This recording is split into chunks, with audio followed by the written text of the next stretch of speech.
And good morning. The report we're talking about is the Citizen Review Panel's findings into the Byron Carter Jr. shooting, a report kept under seal until now. And the few copies of this report that do exist have been watermarked by the city. They do that so if the report is leaked, they can trace where the information came from. So because of that, I'm not going to say how this information was made available to me, but I am going to report what's in it.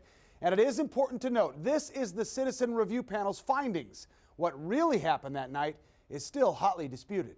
If it's up to me, release it. My answer is, I can't tell you. There's no conspiracy to hide anything from anybody. It's the report the city of Austin does not want you to see.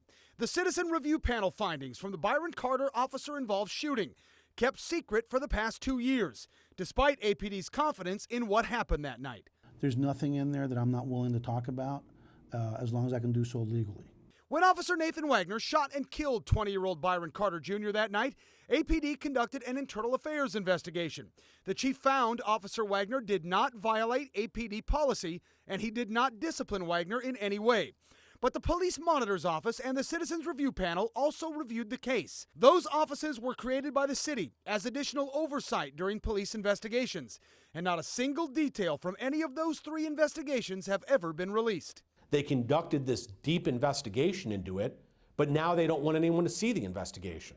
Now, according to information provided by our sources, we can tell you what's in the Citizen Review Panel's report, noting officers Wagner and Rodriguez racially profiled the 2 civilians involved. The panel also says officers Wagner and Rodriguez never had a legal reason to detain Carter in the first place. And we've also learned the report states Officer Wagner recklessly caused the death of Carter, an innocent bystander. These are just the kind of salt-of-the-earth people that you want being police officers. Robert Eisenhower Ramirez is Officer Nathan Wagner's attorney. He says Wagner acted professionally that night and only used deadly force when the car Carter was in came at him and his partner, Jeff Rodriguez, and tried to run them over. He sees his partner go down in front of that car and believes that he's underneath the car being dragged. And so his goal is to fire into that car and stop that driver from killing Jeff Rodriguez. And while the internal affairs investigation may back that up, the Citizen Review Panel found the opposite.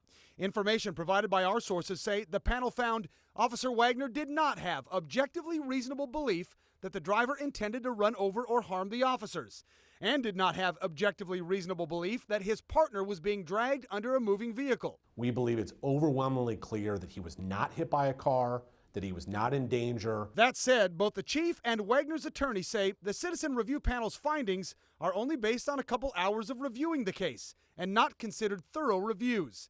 One thing all sides seem to agree on is all the information will come out during trial, which is set for June. A trial that some believe will finally answer the questions the city of Austin has been keeping secret. Everybody will be comfortable at the end of it knowing that Nathan Wagner was defending himself and Officer Rodriguez. Well, the information in the Citizen Review Panel's report creates an interesting dilemma for city leaders who created that panel. If city leaders dismiss racial profiling and other findings made by the panel, will they then in turn invalidate the panel itself? In other words, what good is the panel if the city ignores its findings?